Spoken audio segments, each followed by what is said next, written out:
All right, good evening, everyone, and welcome to Politics and Prose at the Wharf. I'm Brad Graham, the co-owner of the bookstore, along with my wife, Lisa Muscatine, and we're delighted to be hosting James Rhee here this evening to talk about his new book, Red Helicopter, A Parable for Our Times, Lead Change with Kindness, plus a little math. James has an interesting background. He earned a law degree, but after finishing law school, he spent some years in investment banking and private equity, managing lots of money and assets. Then, in his early 40s, he changed course and left the private equity world to become CEO of a women's fashion label, Ashley Stewart, that was on the verge of liquidation. Now, Ashley Stewart predominantly employs and serves black women, and its inventory features plus sizes. Not exactly James's area of expertise, which you'll immediately grasp when he comes out. Further, James had never been a CEO before, but in the 7 years from 2013 to 2020, that he led the company, he turned the clothing brand back into quite a thriving business. His success gained lots of notice. It landed him on the covers of publications and on a TED conference stage. It also generated significant financial returns for the investment firm he had founded named Fine Pine Group.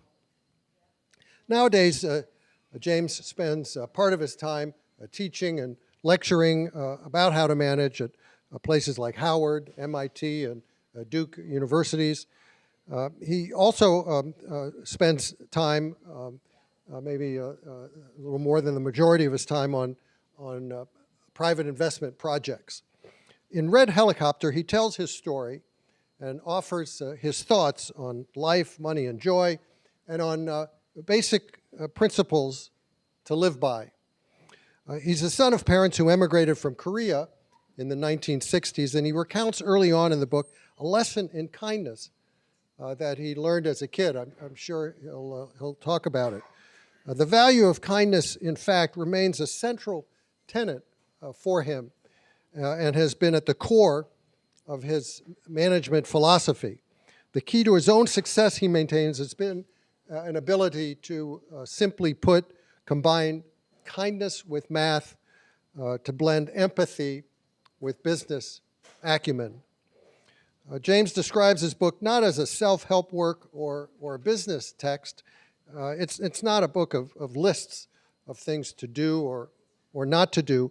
You can think of it instead, James suggests, as a sort of fable, one that points the way to discovering personal agency, identifying possible obstacles, leading transformational change, and bringing out the best in ourselves and our workplaces.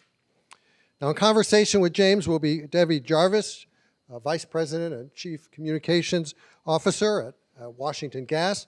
Debbi has over 25 years of experience as a communications and corporate relations executive, including time also with Howard University and Pepco. So we're really fortunate to have such a skilled communicator to moderate this evening's talk.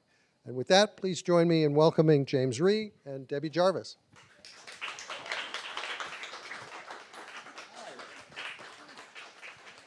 Thank you.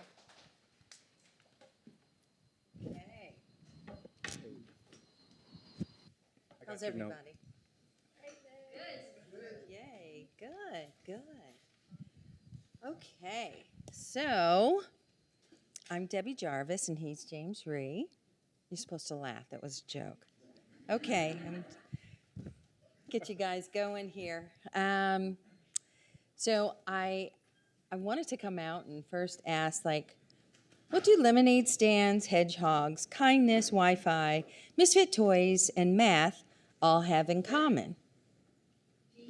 James Rhee. There, you got it. And that's who we're here to talk about. I have to say that this is where our relationship began. I was interviewing you. We were, well, I was at Howard, Senior Vice President of the Office of Corporate Relations, and COVID was just starting. And we had created this Women's Summit, and James agreed to be kind of like our keynote speaker. And by the end of the summit, it was James, and everybody was waiting to hear from James. And I got an opportunity to get to know James then, and he said, I would love to be a part of Howard. And we made that happen, and the rest is history. And here we are tonight with you. And Red Helicopter, I couldn't wait to read this book. So many emotions. I laughed, I cried, I smiled. I was like, oh, I can't wait to talk to you about this one. I can't wait to let you know that I too like filet of fish sandwiches like your mom. That's two people who like filet of fish sandwiches. It seems like I know one other person, she too is a mom. There's something about moms. Anywho. Red Helicopter. You wouldn't think that a toy, a red helicopter, would be so pivotal in someone's life. Let's start there. Why is Red Helicopter, or that toy Red Helicopter, why has it been so pivotal in your life? Yeah, and hi everyone. And it's nice to it's nice to see familiar faces. I haven't. Oh my gosh, hi. You know, there's a reason why there's not a helicopter on the cover.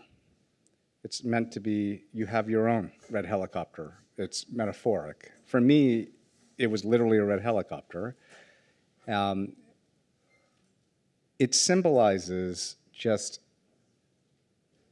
simplicity, a willingness to trust your intuition. It's wisdom. We mistake being overly educated for being wise. We overcomplicate things. So it was also for me a symbol of who I was as a child. So the story, very quickly, it's that I came home and it was a series of thinking that you were wrong. James, you took it from school. You're not supposed to do that. No, I didn't. James, you're never going to assimilate in this country because your parents who've been here for less than 10 years don't know that you're supposed to give toys at Christmas in kindergarten public school. No, Mom and Dad, you didn't mess up. Not this time, right? No. James, we found out why you got it because you're wrong. It wasn't the whole family that came in. Your friend's mother passed away, and so the dad just wanted to meet the boy that was sometimes sharing lunch. And me thinking I was in trouble because we didn't have a ton of money. The Rhee family it was not easy for my parents, and I thought I was wrong. And my mom, she's like a lot of moms, but particularly like Korean mothers, like the love is through food. And so it's almost like you're giving away what your mom did. And so it's a series of thinking you're wrong. Wrong, wrong, wrong, wrong, wrong. And then your father, who sometimes I think men don't communicate emotions as well as we can, really looking very emotional for the first time, not many times, and saying, you think I'm mad at you? He's like, don't ever forget this. And so that's what it symbolizes. And I think we have moments like that. It's not overthinking. It's just he didn't have food. Share your food.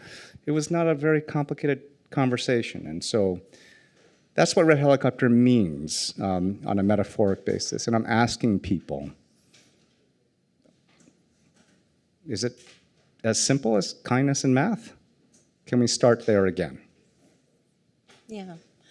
And it didn't occur to you until later in life that Red Helicopter made that act of kindness that you gave to someone else, and receiving the Red Helicopter, you could equate that to things in your adult life, right? Yeah, I suppressed that part of me for a long time. I mean, in my 20s and 30s, it was trying to also balance what achievement, resume, success, right?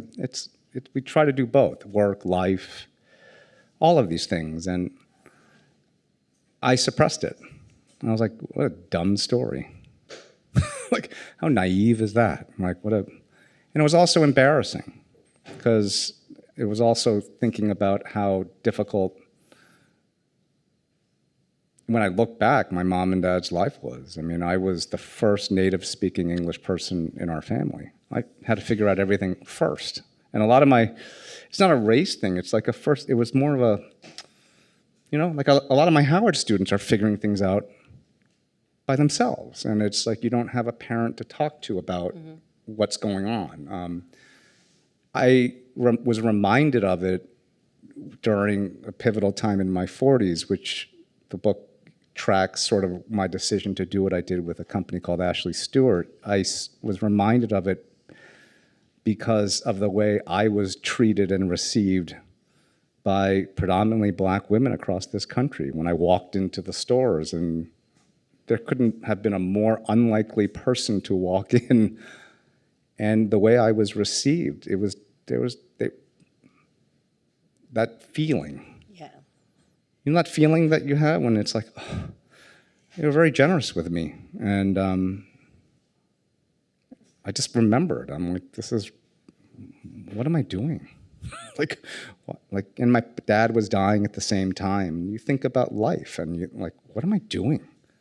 It's so obvious, like what's going on in these stores. I'm not selling clothes. Like it's communion. Like, I love the way that you connect the dots in your story, your life.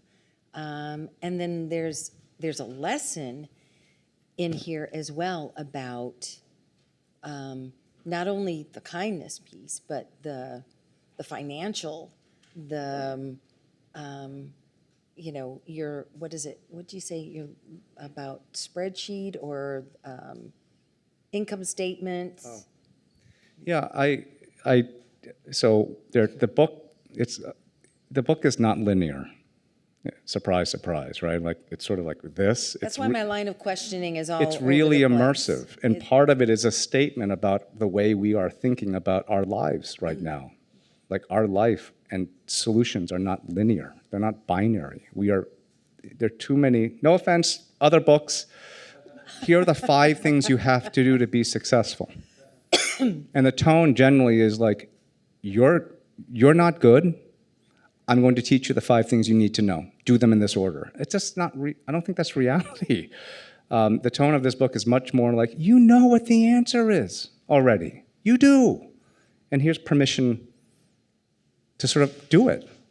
So there are 3 storylines, and what Debbi is getting at is like the first one, it really is a boy, his mother, a boy, his father, a boy, and his parents. That's the first storyline. The second one is a group of friends, unexpected friends, that befriend boy and teach him and remind him about his parents. And those 2 stories, as they're intertwining in counterpoint, we can get to the music. It's in counterpoint. There's a third storyline, which is more private equity Professor James saying, I also have to teach you a little bit about agency, accounting, finance theory, and cog-sci. So while the story is going, my voice changes, and my students know the voice, right? It's sort of like, bop, bop, bop, bop, bop, and then give me a page. You have to read this. You have to know this. Okay, anyway, we're back to the story. So those are the 3 main storylines. So the whole story is really, at the end of it, it's an immersive feeling of having agency. The helicopter is a symbol of agency, to be able to sort of make informed decisions. And I think it's a better metaphor for particularly younger people. We try to teach them to be airplanes, and I just don't think that's the right metaphor. I'd rather my students and my children be helicopters. And so you can fly in 6 different directions, vertical lift, you can land anywhere, you don't need a long runway, you have to pivot. It's agility, it's emotional and mathematical agility. And so. And I was going to ask you, why do you encourage people to live like a helicopter and not an airplane? I think you Because I think touched on it. as a leader, I think the paradigm of leadership is not right, and I think we all know it. Leaders don't carry passengers. Leaders teach people to lead their lives. Leaders fly a helicopter and they encourage the other helicopters to fly alongside them, sort of like in a V-like bird formation, and you let them fly. And then also from an agency perspective is that I think that helicopters have a higher risk of failure and they're higher cost to maintain. I'd rather have agency over my life. I would. I'd rather not people rely on being a passenger in someone else's airplane. And that means you're going to make mistakes, right? So part of the lesson of a helicopter is that you need to know how to land when you feel like you're about to crash. You gotta land. Or you at least have to hover, which is a very difficult thing to do. That maneuver, just to stay still, is very difficult. And so that's the general other lesson, in addition to the helicopter being a symbol of kindness and goodwill and mutualism. The physics of it, there's also a life metaphor too. There are a number of lessons in this book, and one in particular that I found very interesting is you talking about Han and Chong. Mm-hmm. And why are they such important concepts? Now, this may be giving away what's in the book, but I think it's great. Can you talk to everyone about Han and Chong and that why Chong is most important? Well, these are Korean terms, and the broader statement I'm making is that it's not 0 or 1, it's 2.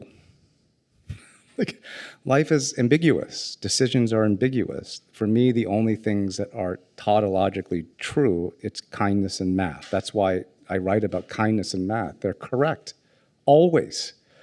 Everything else is sometimes not true, even though they're 95% true. So Han and Chong in Korean culture, so in English, we would say bittersweet.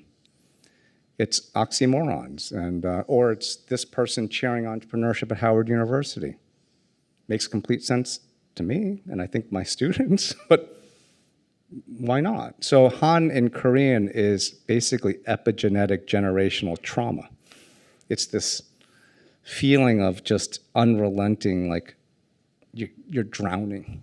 It's like a little bit of anger and sort of like sadness and a little bitterness, and like I just can't get my head above water. And then Chong there is no English word for it. Other cultures that are less sort of Aristotelian have these more fluid terminologies. Chong is literally, in my TED Talk, I talk about goodwill. That's the closest English word there is for Chong, but Chong is deeper than that. It's a connectedness that is sometimes in a red helicopter, an object. You can feel it. It's a feeling of connectedness, of mutualism, that it actually bends space-time. It is not linear. It trumps time. And so Chong, the helicopter, is a good example of it. That little toy, it has so much meaning to it. Or the little thing that my mom used to make when she forced me to play violin. Okay. But she saw what was happening in my neck, and she's like, I don't like that. So she stitched me this special thing, and I still have it. And I gave it to my oldest kid. And I said, this is the story of what this means, and now that will live forever. Right? So that's what Chong is. And so you can't have one without the other. And so in Buddhism, a lot of words about suffering and joy, that you really can't have joy unless you've suffered. And then you really know what that is. And then once you stop remembering suffering, then it becomes toxic optimism. So joy is not happiness, it's a deeper emotion. And so that's one of the things I'm asking the reader in the book. I was like, do you think that the jet plane, everything's great all the time, growth is linear, your life's awesome all the time? Is that a realistic and practical standard to teach our young people? It's just not reality. And so that's what Han and Chong is. Yeah. Ashley Stewart. Sometimes when you're talking about Ashley Stewart in this book, it's almost like you're talking about a person, and you refer to Ashley.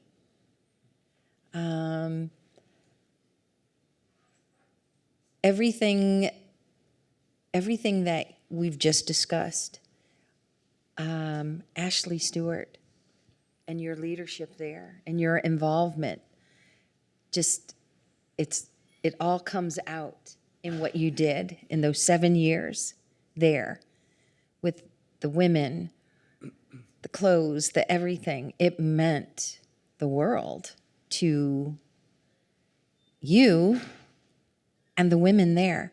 Let's talk about what did all of that do for you, to you, and to them? Oh man, I mean, so using that and linking it to the last question, so the Chong was in the clothes, right? And the feeling in the store was made manifest by a purchase. So that's why I said, you think this is the real product? No, that's not the product.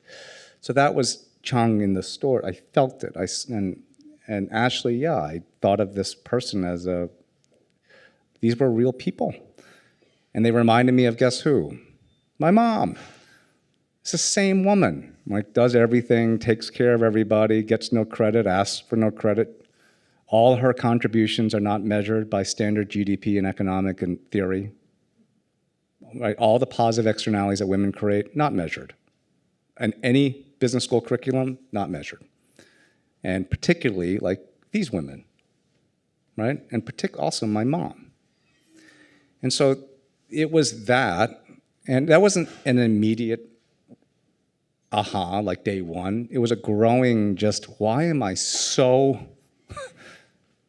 And the whole world bet against us. It was just me and a predominantly black female colleague base against the world. That's how it literally was. The whole world said, you're all nuts, and you all can never get along.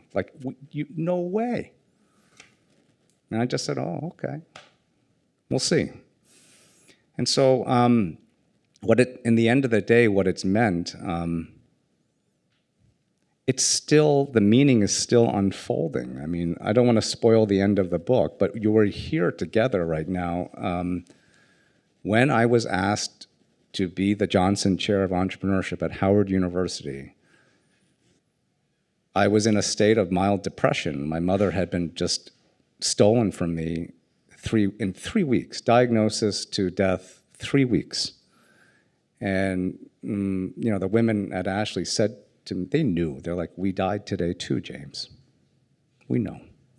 And I was like, I have to go. I'm just not I can't do it anymore. So it was 7 years of my life. It was supposed to be 6 months. But I was alone. I took 6 months off. I just wanted to be alone. And so when you all called, I cried on the Zoom call. I just said, I can't, really?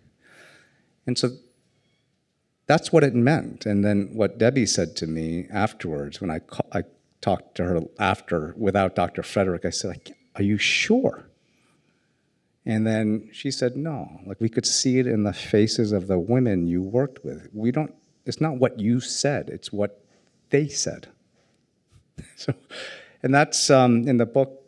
There's a fun part. Some of this it's all bittersweet. You will cry and laugh at the same time and say, I did. Yes. It's just both. And I think there was an article sometime in the middle of my tenure at Ashley Stewart. You have to picture Boston private equity James, That's most of my life in Boston.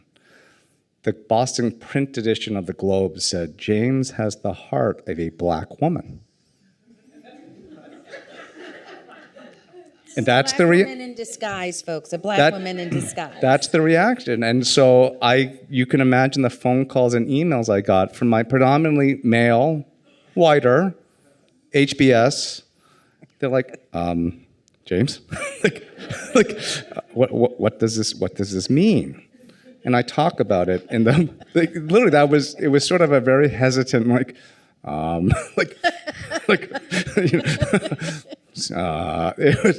I'm like, and I would let them sort of stew in it a bit. I was like, well, what do you mean? Like, what are you talking about? What? And I would explain to them what it means, and it is. I've grown to understand and appreciate it. My mom had that heart. That's the highest compliment I think you can pay somebody. It's someone that cares very deeply about other people and is not expecting something in return, because ordinarily it ain't being reciprocated, but you do it because it's right. And you hope that it somehow betters the society, maybe for your kids. That someone will notice. That's that heart. And I have my mom's heart. I don't think it's quite at the level of my mother, but yeah, I'm my mom's son, and so. If anything, by the way, it's made me. It's so funny how, remember the A and B in bittersweet? It's like somehow, that means that I'm not as good at math anymore or investing. It's made me better. I see things much more clearly now. Right? There's no bias. I'm like, no, yes. No. Anyway, so that's... Yeah, that's good. I think it would be really nice if you could pick up that book there and find a passage that is meaningful to you and read it to everyone here. Not like your 5-year-olds or anything like that, but I just think that he's got this great voice. I think this passage, which is me, this is it's about me thinking about my mom after she died, and it covers a lot: economics, GDP, our current state of the country. Like inside this, there's a lot of layers of what I'm saying. So. This is me after speaking with my mom. She's about a week away from passing away, and I felt compelled to list all the wonderful things she had done and accomplished, because sometimes I felt she lived through her children and that she sacrificed herself too much. And then she looked at me and said, in Korean, "Kure," which means, "Oh, really? You don't think I made these decisions on purpose?" And me looking down and saying, "You're an idiot." You're an idiot, James. And that she was always the stronger person. And me saying, what an idiot I am, right? So it's a little bit long, but I think it encapsulates things. For me, it was one of the many moments of awakening and clarity, of understanding that my mom had always measured life on her own terms. She didn't abandon certain core principles on the basis of how much money she made, on GDP, or on any of the other yardsticks that she and my dad sent me off to master in the Ivy League and later Wall Street. She never hid behind a legal entity or a nonsensical rule to justify behavior she knew to be hurtful. She never assumed wrongly that everyone around her was an economic being, a rational actor. She intuited what brain scientists already know, that human beings are innately emotional.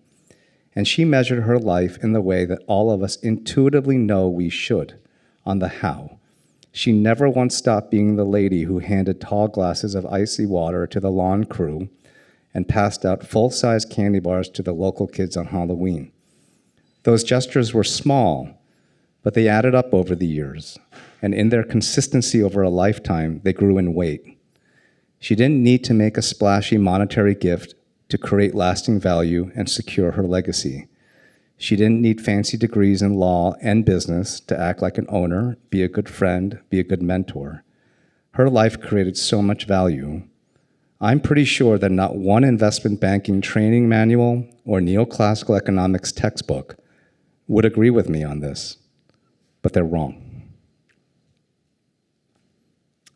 And so that's, yeah. Yeah. I know we were talking back there, and our moms mean the world to us. And as a mom, that's where I'm hoping my sons will, they are my legacy, and that one day they'll read an excerpt from their book as well about me. I mean, that's beautiful. I really, the way this is written, I'm hopeful that like parents and adults will read it, and I want them to share it with their kids and then talk about it as a family. That's how it's written. I really want that to happen. I mean, like the coda of this book, what you just described, I finally had that opportunity. Not to again spoil it, but like last year around this time, I went back to Korea for the first time since my parents both passed away. And so COVID delayed it, and I didn't feel like I properly said goodbye to my parents. They were born there, they were raised there, and I felt like I had to go back. So I went back. I didn't know what it was gonna be like because I was born in like the Bronx. I play Springsteen, right? You know, and so even though I speak some Korean and I speak the emotional language, I think pretty well, but it's not home for me. But it is in some ways, but it's not, right? Anyway, so like I had a bunch of nunim, which means older sisters. They've adopted me in Korea because they reached out to me and said, we know what you're doing. It's Chong. And you don't have an older Korean woman in your life anymore. No one takes care of you. My wife is Caucasian, and she's lovely, but you know, for Korean women, like, she doesn't know how to make, you know, this, and this, and this, and this. And I'm like, yeah, yes, but okay, she doesn't, right? So they hosted me, and I did a 90-minute lecture that was much more like business CEO, MIT style lecturing. And at the end, I said, screw it. Like, you really want to know what I'm doing? So I took out a guitar that they got me, and I cobbled together some photos. And I explained that what Red Helicopter is that it bends space-time. I said 70 years ago, in this very spot, my parents were in high school. And so for me to be here 70 years later with a guitar, eulogizing my parents, singing Moon River, which my dad used to sing to my mom all the time, because it's about a dream, right? They had just lived through the Korean War, that maybe we can make a new life in America. Like, for me to be able to do that, I said, that's what Red Helicopter is. We just bent space-time. Like, we're back to 1964 right now. And so the other thing I said is, like, I think for Red Helicopter, my goal, I think that every family, like every parent, to have the opportunity for their child to one day to do that for them, or for your sons, either of your sons, to write a book about you, that's it. Like, to create an opportunity for that to happen. I think that's what most of us want. And so that's what I'm reminding people about. And if it's any solace, I've been around the world. I'm in a lot of different social groups, ages, you name it. I'm in a lot of worlds. Everyone wants the same thing. And so I'm hoping that this just spurs a dialogue and says, you all, this is all you, I know this is what you want. So I got your back. Say it. And I'll say it, I agree. Which is, I think that's what real leadership is, that second person, right? The first person's always like, am I going to be the only one who's going to say this? And then no one's going to have my back. So I'm like, I got your back, right here. Your ride or dies. Ride or die. Ride or die. I was asked that. I didn't quite know what it. So they said, "Is it ride or die?" And I'm like, "Yes." But then there actually is equivalent Korean saying, which I'm going to butcher. It's the equivalent of that in Korean is what it's no jugo, 나도 jugo, which means like you're gonna die, I'm gonna die. And a lot of Korean old-fashioned, they may still do it now, it's old-fashioned parenting. So when you do something bad, like it's literally like, after I get through with you, we're both going off the cliff together. It's over. And so I said, oh, I understand that feeling. It's that one. No, you could not, ride or, got it.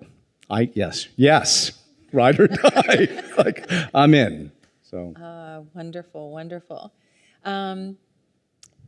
How about if we give folks an opportunity to ask you questions? Sure. Okay? Anybody? She has a microphone here.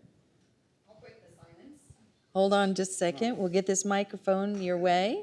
This is Sarah. Hello, hello. Hi, James. Happy to see you. My question to you is, what was the unexpected thing that you learned about yourself in this process of writing and manifesting the red helicopter?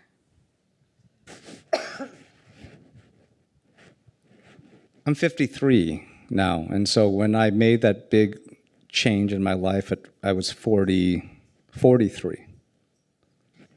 I think it's going to sound weird, but it's true. My friendship with, again, a predominantly Black female colleague base, they taught me and reminded me of my Korean heritage.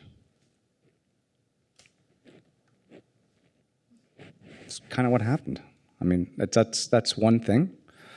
And I think the second thing is I think if I were born in a different generation, and I'm living that dream now, actually. I think for those of you following what I'm doing, like I'm composing music. There's a lot of things going on. There's rock opera, right? The book is written as a piece of music. 3 acts, prelude, coda, E-flat major. For those of you who love music, it's literally written as a symphony.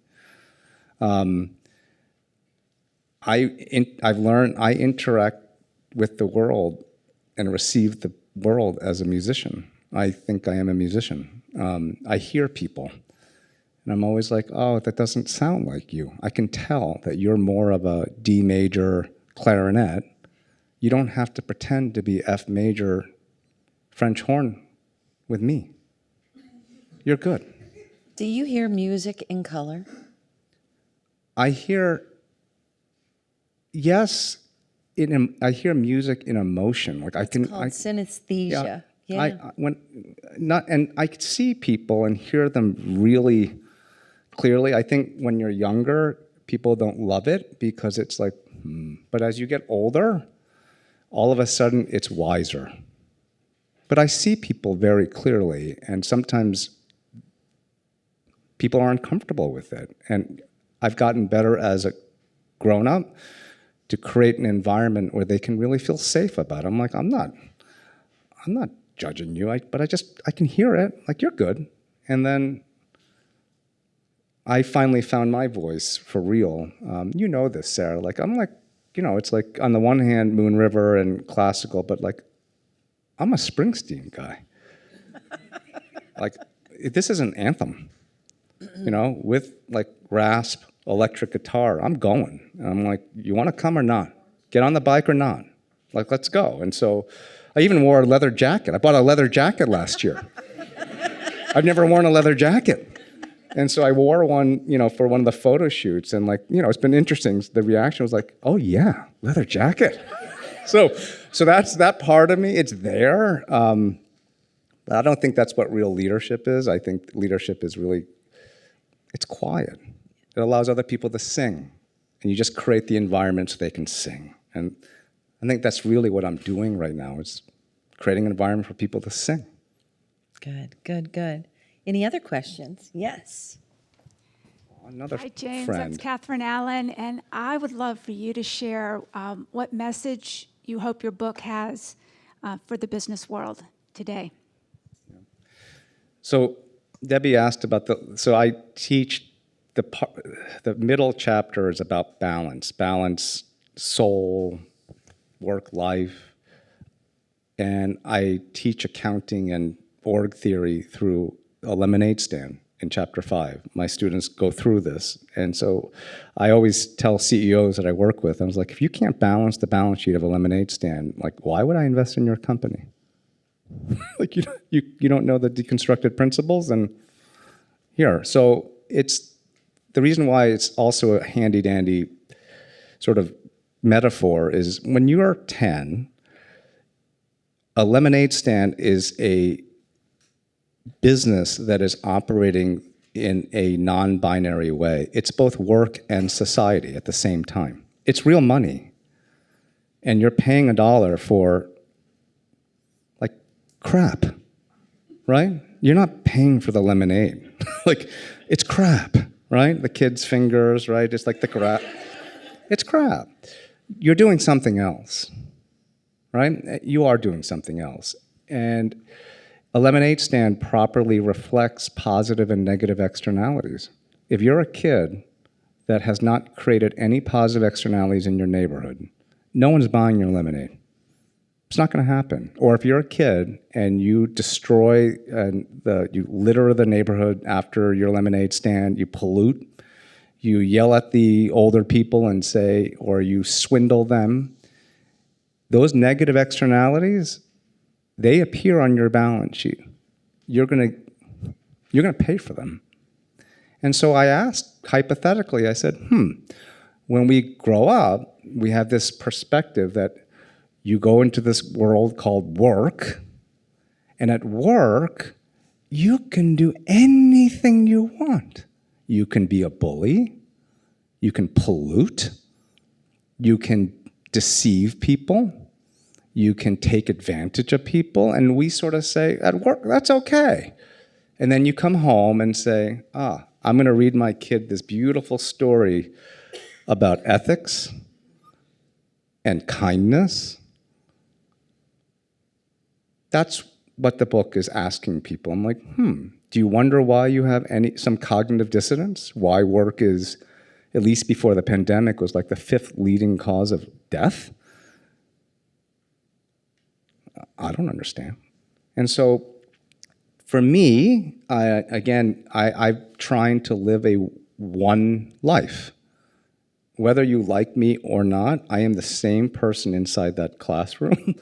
Here, in my private equity life, you get the same person, same rules.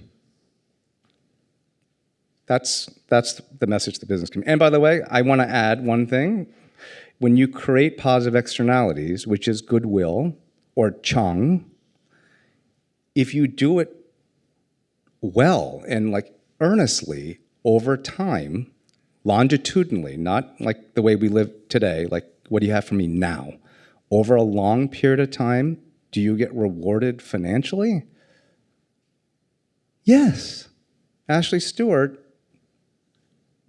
there was a reward, right? Like in this Howard, the Howard appointment, like that's recognition. It took 7 years. So that's what I'm saying. Is like I don't understand how we can live like, I don't understand that. So my early version of my TED Talk, I ripped it up because it was too dark. They thought it was a little bit dark. Instead, I kicked off my TED Talk talking about accounting. That was brilliant, James, right? Everyone's like, okay, great. But the first part of my TED Talk was, I was gonna say, I think that we should stop lying to our kids. Why don't we just write kids' books and just tell them the truth? Just tell them.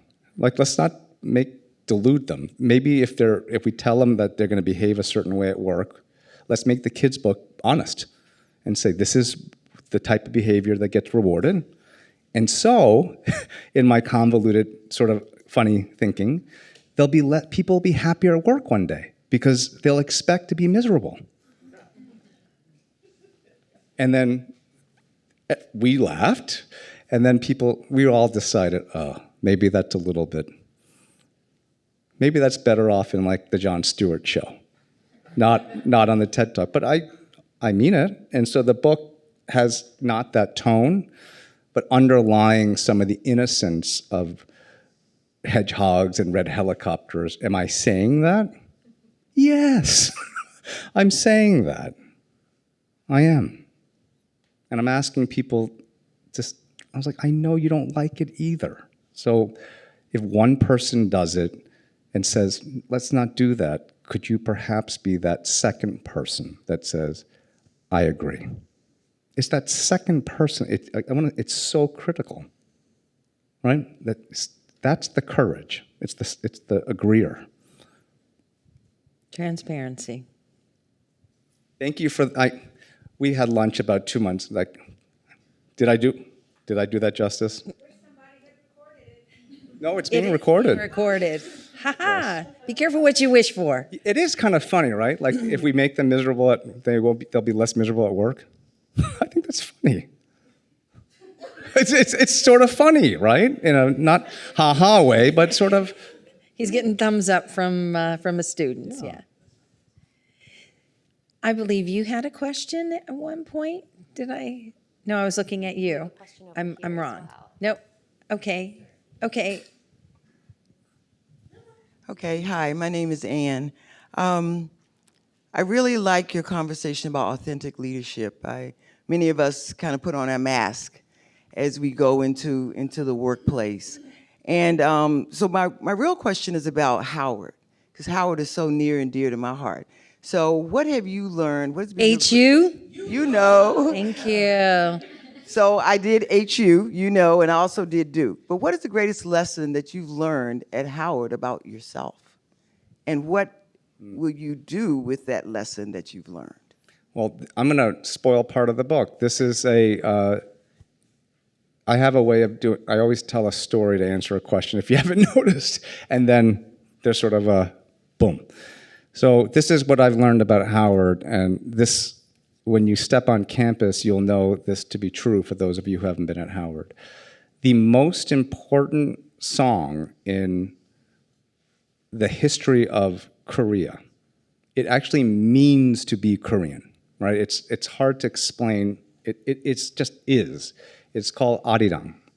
It's a 600-year-old UNESCO-protected song that's celebrated both in South and North Korea. It's the song that is about the reunification hopes of the peninsula right now. It's a song that Korean people, if you walk, eat, and sing it, okay? It just is. It's a very bittersweet song. It's suffering and joy. It makes you laugh and cry. And that song, that piece, which at the end of this we can play, because I have an original arrangement that is a fractal of the book. So the first time that piece was ever recorded in the history of civilization was here. There were Korean students who were going to school, guess where? And there's a woman here who said, that's the most beautiful song, Alice Fletcher. They recorded it. And the reason why the Korean students were here in 1896, do you know why? Howard has never, ever closed its doors to any gender, race, ethnicity. Howard has been, quote, inclusive, and I don't love that because it just is. It's a transcendent, of course anyone can come here. When I learned that history, I just smiled. I just said, of course, because you can feel it on that campus. That's what I love about Howard. It's just naturally that way. And I really believe I'm here at Howard. I mean, Debbi, you know this. And after I wiped away my tears 3.5 years ago, I said to the leadership at Howard, I said, of course, I said, Howard should convene and lead not just as an HBCU, but it just as a university, it's both. And so the other appointment that I have at MIT, I say this cautiously because I haven't scrubbed the history books, and so take this with a grain of salt. I do think I am the first person in the history of this country to have joint appointments at MIT and Howard University. Am I not? Uh-oh. Is there another one? Oh, second one. No, good, thank you. That's why I said. But the reason why I say Child at MIT, I know, Yeah. right? You had child at MIT. Oh, Yeah. the reason, and symbolically, I spent 7 years at another school in Cambridge, and there is a reason why, though. MIT makes things. It's not this. They make things, and Howard makes things. Howard's a systems thinking university. It's problem solving. It's not just theorizing. It's solution based. How do we make things better? And so I have hopes that these two universities symbolically will start convening and converge different people that generally don't spend as much time together and come up and create new ideas and imagine a new way, which is what we did at Ashley Stewart. Like we just imagined and said, can you picture us building something that one day will sell out concerts, register women to vote? And the women were like, yeah. I'm like, great, let's do that. And by the way, here's the math to get there. And we're going to change the compensation system, and we're going to reward those who create positive externalities. We're not going to reward those who don't. And so we changed all of the systems that rewarded pro-social, true leadership. And the people that didn't like it, they left. And the people who liked that, they stayed. And so thank you. That's why it's not in my book. Because it's gonna, but anyway, so yeah, it's not unintentional, right? That I really was like, these two schools, they should be friends. But I believe that destiny, I believe in that. And I think that it is not by chance that you are at Howard. Am I doing a good job at Howard? You guys like the class, right? Yay! I mean, I'm really happy there. I really love my students. Like, it's really like teaching the class. I come down every Thursday to spend time with my senior seminar, and I can't even tell. It's great. I don't even know how to explain. I'm supposed to be doing it. That's really right. happy. And Nadia's sitting there. She was my first year student, and then my TA, and then she's now right at law behind school. you, yeah. And so it's just, this will be, I told her when she graduated, it's like you have like whether you like it or not, you have like a big brother uncle for life. And that's just the way it's going to be. And you all know that that's true for you. That's how it's going to be. One last, two questions, yeah. Hello, my name is Angel Danielle. I'm a student at Howard. And Professor Rhee, I had a question about, I guess I was curious about your self-assuredness and where you kind of pull that from. As I've gotten to watch you as a student, I'm very curious what advice you would give to, everyone here, but specifically us, your students who are about to go into the workforce. Where do you pull that confidence and, just self-assuredness from? It's actually from an opposite place that you're probably expecting it from, which is why after my mother passed away, I needed to go to a very alone place. One, it comes from my mom, and I write about this. My mom unconditionally loved me. She just did. That doesn't mean she didn't smack me in the back of the head and like, but she did. And that's number one. And so when she went away, it was empty. Like I give a lot, and I was getting a little resentful actually of giving. And I'm like, this doesn't sound like me. And so I was like, I can't talk to too many people right now. And so I needed to fill that back up. And it comes from actually the opposite. It's the self-assuredness actually comes from more of a Buddhist place of no self. I don't take myself very seriously. You don't mean I make fun of myself all the time. Like I'm just like, look, it's why at Ashley Stewart, the first thing I said to everyone, I said, I might be the least qualified person to run this company. It's just the truth. Like, and I just don't take myself that serious. I take other people very seriously. I take my relationship with other people very seriously. Like, I'm at a place, I think, just mentally and emotionally, I don't take myself very seriously about, like, I'm doing the best I can. And so I think the last 10 years, I've done a better job offering myself grace and forgiveness. And so there's that part in the book, which is a very difficult part. When my dad, that week when my dad died, my daughter almost dies, it's all happening. And Jenny, you read this piece, and it's just, I'm sitting there, and I didn't ask for help.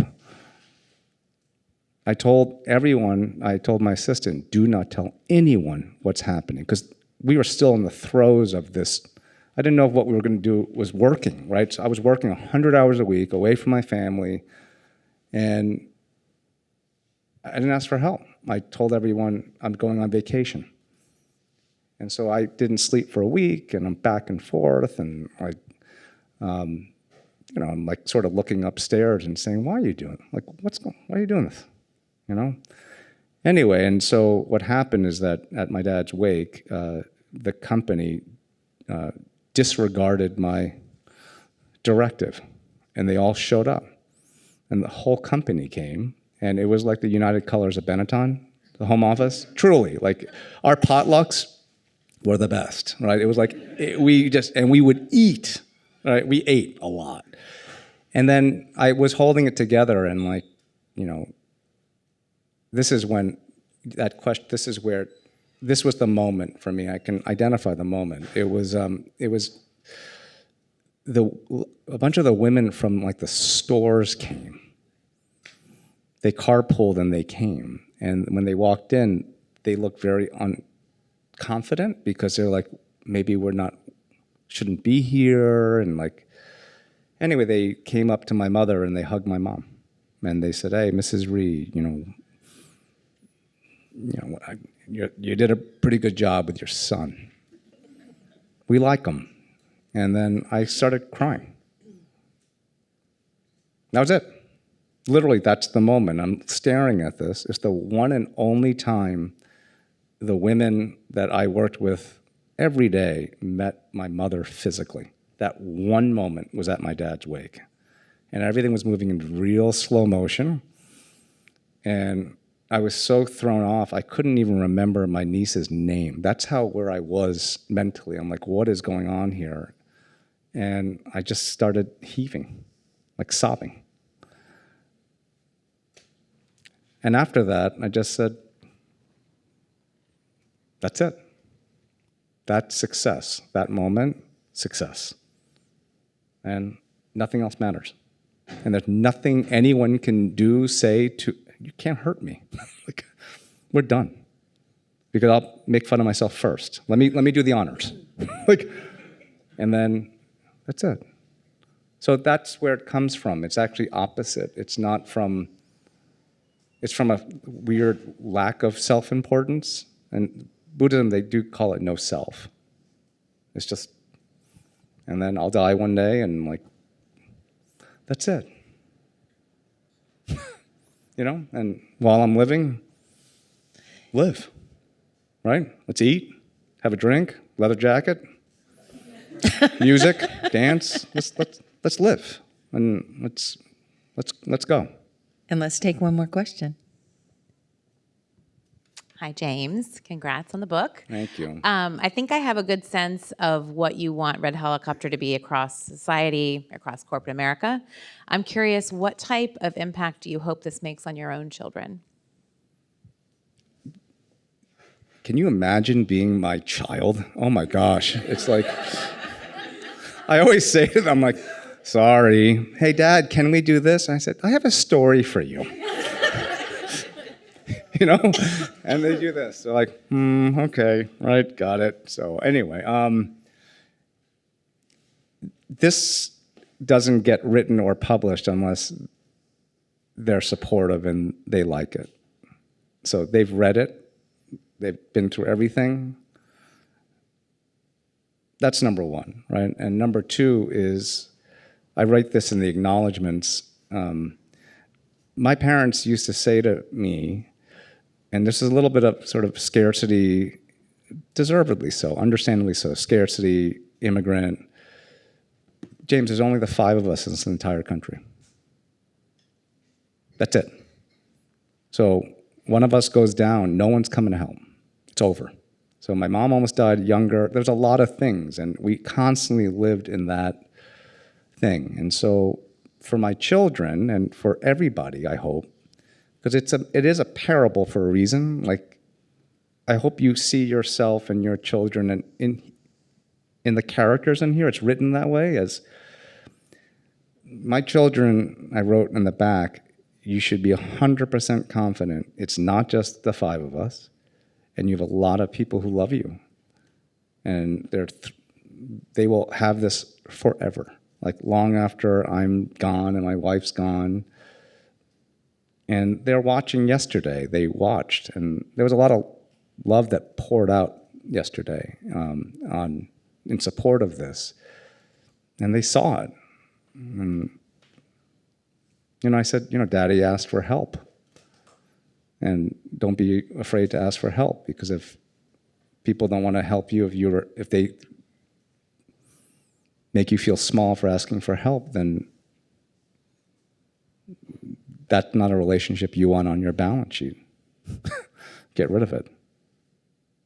So I went right into accounting, right? But it's that. So they know they're very loved. That's what it is for them. And I hope everyone who reads this feels loved, like it's, which is in short supply these days, I think.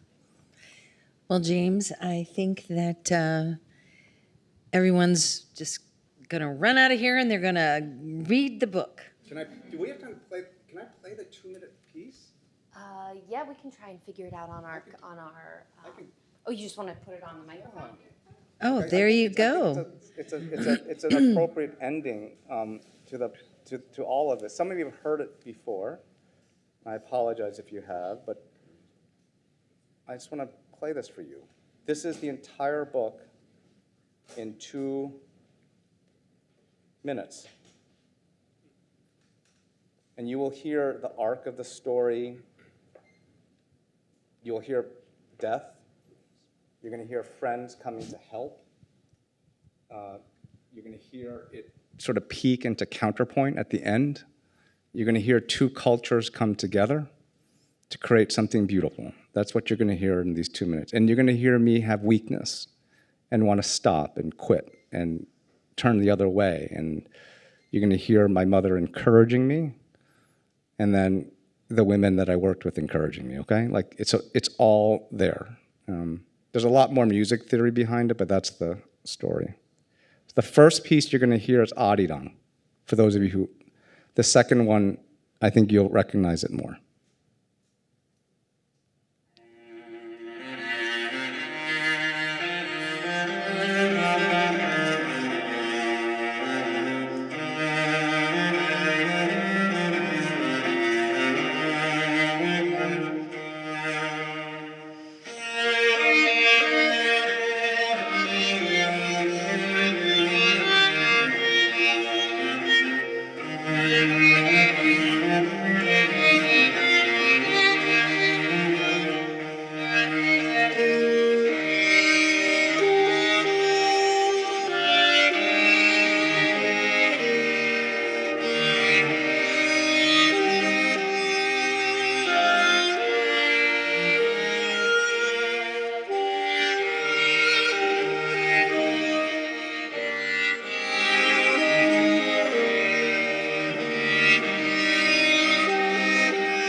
That's the book. Yeah. Thank you all so much for coming out tonight.